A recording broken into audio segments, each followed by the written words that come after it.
The weight of secrets. The lantern light cast dancing shadows across the soddy walls as James spread the papers across the table. Henry Blackburn stood beside him, his weathered face grim in the flickering glow. Eleanor held Thomas close, the boy finally asleep against her shoulder after the shock of Blackburn's revelations. Sarah sat beside Daniel, their hands clasped beneath the table, a small anchor of normalcy in a world that had tilted sideways once again. "Show me everything," Blackburn said quietly. "Every document, every letter, every scrap of evidence you have. If we're going to build a case that can bring down this consortium, I need to understand the complete picture."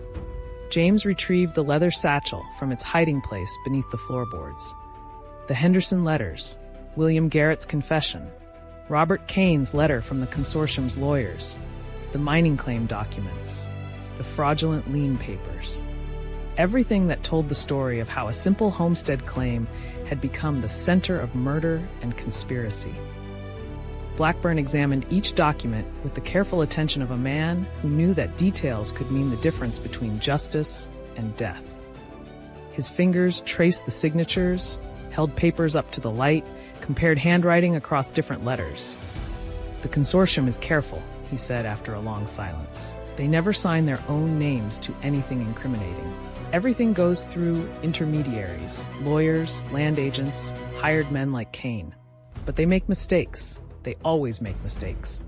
"What kind of mistakes?" James asked. Blackburn tapped Kane's letter. "This, for instance. Hartwell, Morrison & Associates is a legitimate firm, but they handle certain delicate matters for wealthy clients. I've been tracking their involvement in 3 other cases where homesteaders found valuable deposits and then died in convenient accidents. The pattern is always the same. Legal pressure first. Then if that fails, something more permanent." Eleanor's arms tightened around Thomas. "How do we stop them?" "By doing what they don't expect," Blackburn said. "They're used to isolated families who don't know what they're facing until it's too late. But you know, and you have allies, and most importantly, you have me building a case that connects all their crimes together." Sarah leaned forward. "The other families you mentioned, the ones who died, what happened to them?" Blackburn's expression darkened. "The Peterson family near Lethbridge, house fire in the middle of winter, blamed on a knocked-over lantern, all 4 of them dead, but I found evidence the door had been barred from outside. The Dumont family near Calgary, carbon monoxide poisoning from a faulty stove, except the stove had been deliberately tampered with. The Chen family near Golden, avalanche that buried their cabin, except there were reports of blasting heard in the area the day before, and the avalanche pattern wasn't natural." The silence that followed was heavy with horror. Sarah felt Daniel's hand tighten around hers. "Jesus," James whispered. "They're very good at making murder look like accident," Blackburn continued. "But they're not perfect. I've been gathering evidence for 2 years, connecting the pattern. The same lawyers appear in each case, filing claims on behalf of anonymous clients after the families die. The same mining companies end up with the properties. The same geological surveyors who happened to examine the land just before the accidents. Why hasn't anyone stopped them?" Eleanor asked, her voice tight. "Because they're powerful.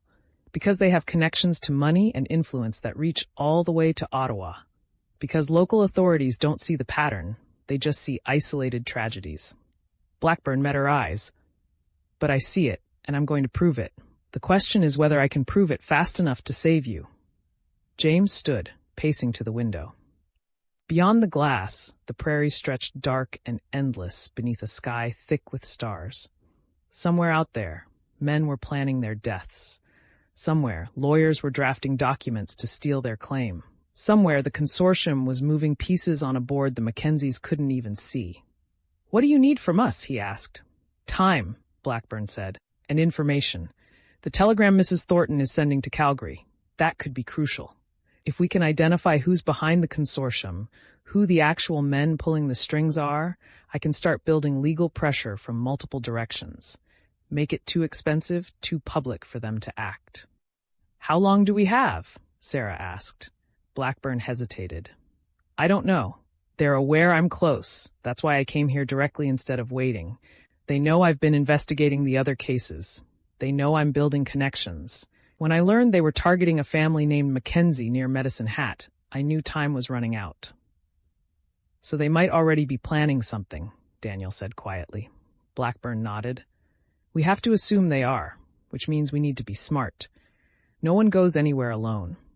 You vary your routines, you watch for strangers, for anything unusual, and you prepare for the possibility that they'll try something soon. Eleanor stood carefully, settling Thomas into his bed in the corner. When she returned to the table, her face was set with determination. Sarah recognized the expression that meant her mother had made a decision and wouldn't be swayed from it. Then we need a plan, Eleanor said. Not just to defend ourselves, but to attack. You said they make mistakes. How do we exploit those mistakes? Blackburn smiled slightly. You're thinking like a detective, Mrs. Mackenzie. I'm thinking like a mother who won't let anyone hurt her family, Eleanor corrected. There's a difference. For the next hour, they planned. Blackburn would stay at the homestead, both to protect the family and to continue his investigation. Samuel would ride to Medicine Hat at first light to send Martha's telegram and to alert Edmund Whitmore about Blackburn's presence and evidence. Daniel would return to the Thornton homestead to brief his parents and organize a rotation of men to guard the mine and watch the approaches to both properties. The consortium will have watchers, Blackburn warned. They'll want to know your movements, your routines, so we use that against them. We make them think we're frightened and defensive while we're actually gathering evidence and building alliances. What about the bank deadline? James asked. We still have less than 3 weeks to come up with the money. The bank is the least of your worries right now, Blackburn said bluntly. The consortium won't wait for foreclosure. They can't afford to. If you survive long enough to fight them in court with proper legal representation, they risk everything being exposed. No, they'll move soon. Days, not weeks. Sarah felt cold despite the warmth of the soddy. What kind of move? That depends on how desperate they are. Blackburn said, if they're smart, they'll try to make it look accidental. A fire, a collapse in the mine, something that removes you from the equation while appearing natural. If they're desperate, they might try something more direct. An ambush, James said quietly. Like they tried with me and Samuel on the trail to Fort Walsh. Exactly, which is why no one travels alone and why we need to be ready for anything. The meeting broke up near midnight. Daniel reluctantly prepared to leave, though Sarah could see he wanted to stay, to stand between her and whatever danger was coming. I'll be back tomorrow, he promised at the door. With my father and brothers, we won't let anything happen to you. I know, Sarah said. She wanted to say more, wanted to tell him how much his presence meant, how the thought of him in danger terrified her, how the future they'd talked about seemed both impossibly close and impossibly far. But the words stuck in her throat, too large and too frightening to speak aloud. Daniel seemed to understand. He squeezed her hand once, his eyes holding hers in the darkness. We'll get through this. All of it. After he left, Sarah helped her mother prepare sleeping spaces for everyone. Blackburn would take the chair near the door, his gun within easy reach. James would sleep near the window, where he could watch the approaches. Eleanor and Thomas would share the bed, while Sarah made a pallet on the floor. But sleep was impossible. Sarah lay in the darkness, listening to the familiar sounds of the soddy, the settling of the walls, the whisper of wind through the roof thatch, the distant howl of a coyote. Sounds that had once meant home and safety now seemed ominous, full of threat. She thought about the families Blackburn had described. The Petersons, burning in their home. The Dumonts, dying silently from poisoned air. The Chens, buried under snow and rock. Had they known in those final moments that it wasn't accident but murder? Had they understood what they'd been caught up in? And how many others had there been? How many homesteaders who'd found something valuable and died before they could claim it? How many families erased from the prairie, their stories lost, their murders disguised as the harsh cost of frontier life? The thought made her angry. Not the hot, immediate anger of confrontation, but a cold, deep fury that settled into her bones. These people, the consortium, the lawyers, the hired killers, they saw homesteaders as obstacles to be removed. They saw families like hers as expendable, their lives worth less than silver in the ground. But Sarah was done being expendable, done being frightened, done waiting for others to decide her family's fate. She sat up carefully, not wanting to wake the others. In the dim light from the banked fire, she could see Blackburn's silhouette in the chair, unmoving. James's shape at the window, equally still. Both men on guard, both ready for violence. Sarah moved to the table and found paper and pencil. In the near darkness, she began to write. Not a letter, but a list. Everything she knew about the consortium. Everything Blackburn had told them. Every connection, every name, every detail that might matter. If they were going to fight this, they needed to understand it completely. And if something happened to Blackburn, if the consortium managed to silence him before he could present his evidence, then someone else needed to know the whole story. She wrote until her hand cramped, filling page after page with careful notes. The patterns Blackburn had identified, the names of the dead families, the lawyers and land agents who kept appearing, the geological surveyors who examined land just before tragedies struck. When she finally finished, the sky beyond the window was beginning to lighten. Not quite dawn, but the promise of it. Sarah folded the papers carefully and tucked them inside her dress, against her heart. Couldn't sleep either? Sarah turned to find Blackburn watching her from his chair. In the growing light, she could see the exhaustion in his face, the weight of 2 years spent tracking killers. I wanted to write everything down, she said quietly, in case something happens. Blackburn nodded slowly. That's smart. You're a remarkable young woman, Miss Mackenzie. Most people in your position would be paralyzed with fear. I am afraid, Sarah admitted, but fear doesn't help. Action does. Your family is lucky to have you. Sarah thought about that, about how much had changed since she'd first discovered the Henderson letters, how she'd gone from a girl dreaming of escape to a woman fighting for her family's survival, how the prairie that had once felt like a prison now felt like home, worth defending at any cost. Mr. Blackburn, she said carefully, the families who died, did any of them survive? Any children? Any relatives who got away? His expression darkened. No. The consortium is thorough. They eliminate entire families to prevent anyone from asking questions or seeking justice. But you're asking questions. You're seeking justice. I'm not family. I'm a detective hired to investigate a pattern of suspicious deaths. If something happens to me, the Pinkerton agency will send another detective. And another. The consortium can't kill everyone. Can't they? Sarah asked. If they're as powerful as you say, if they have connections to Ottawa and control over lawyers and land agents, what's to stop them? Blackburn was quiet for a long moment. The truth, he said finally. Once enough people know the truth, once the evidence becomes public, they can't hide anymore. That's what I'm trying to build. A case so solid, so well documented, that it can't be buried or dismissed. But I need time. And time is what we don't have, Sarah said. No, Blackburn agreed. Time is what we don't have.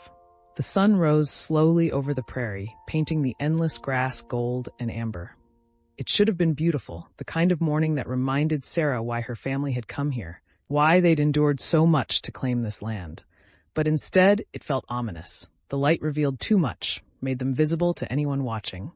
James stirred at the window, then stood and stretched. Eleanor woke next, moving automatically to stoke the fire and prepare breakfast. Thomas emerged from sleep slowly, confused by the strange man in their home, but quickly reassured by his mother's calm presence. They ate in near silence. Porridge and coffee, simple food that tasted like ash in Sarah's mouth. Everyone was thinking the same thing, she knew. Wondering if this was the day the consortium would move. Wondering if they'd see the attack coming, or if it would arrive disguised as accident or coincidence. Samuel Thornton arrived just after sunrise, ready to ride to Medicine Hat. James walked him outside, and Sarah watched through the window as the two men spoke quietly, their faces serious.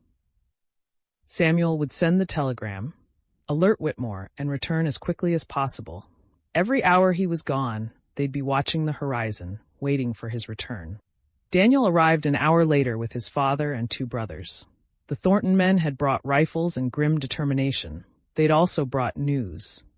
A stranger had been seen near the Thornton homestead at dawn, watching from a distance before riding away when spotted.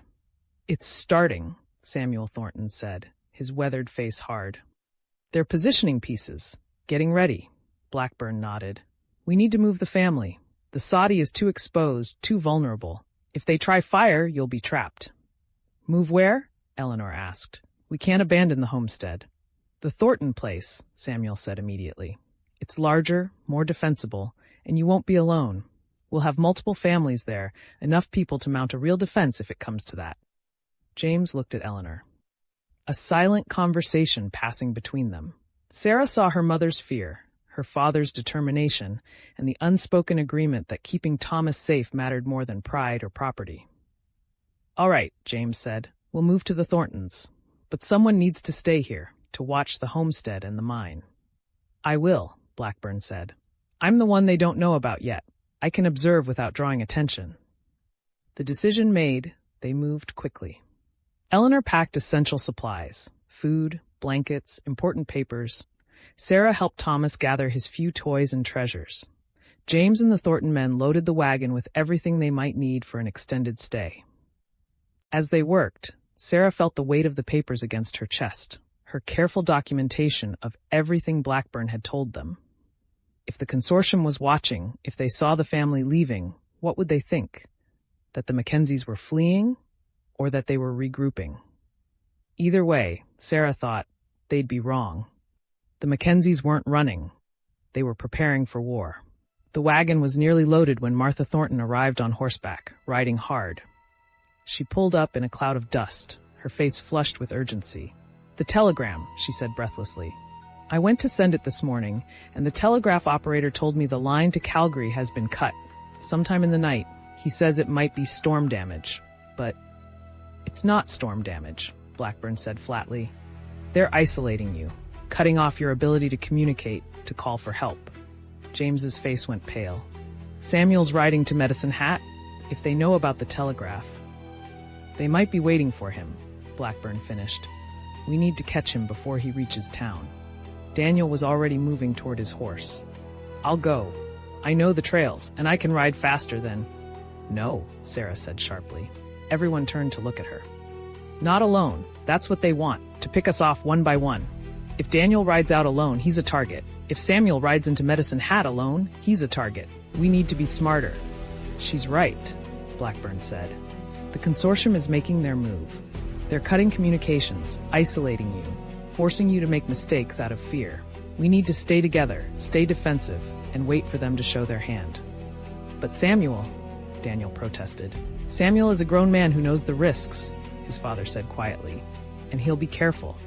What we can't do is compound the danger by sending more people out blindly. Sarah saw Daniel's frustration, his desire to act warring with the logic of staying put. She felt the same tension in herself, the need to do something, anything, to fight back against the invisible enemies circling them. But Blackburn was right. The consortium wanted them scattered, frightened, making desperate choices. The only way to win was to refuse to play their game. We go to the Thorntons as planned, James said finally. We consolidate our position, we watch for Samuel's return, and we prepare for whatever comes next. Agreed? One by one, they nodded. But as Sarah climbed into the wagon beside her mother and Thomas, she couldn't shake the feeling that they were walking into a trap. That somewhere, someone was watching them leave the homestead. That the game had already begun, and they were several moves behind. The wagon lurched into motion, heading toward the Thornton homestead and whatever waited there. Behind them, Henry Blackburn stood alone at the Mackenzie soddy, a solitary figure against the vast prairie, watching, waiting, hunting the hunters. Thanks for watching our stories. Don't forget to like and subscribe for more epic adventures. Thanks for watching our stories. Don't forget to like and subscribe for more epic adventures.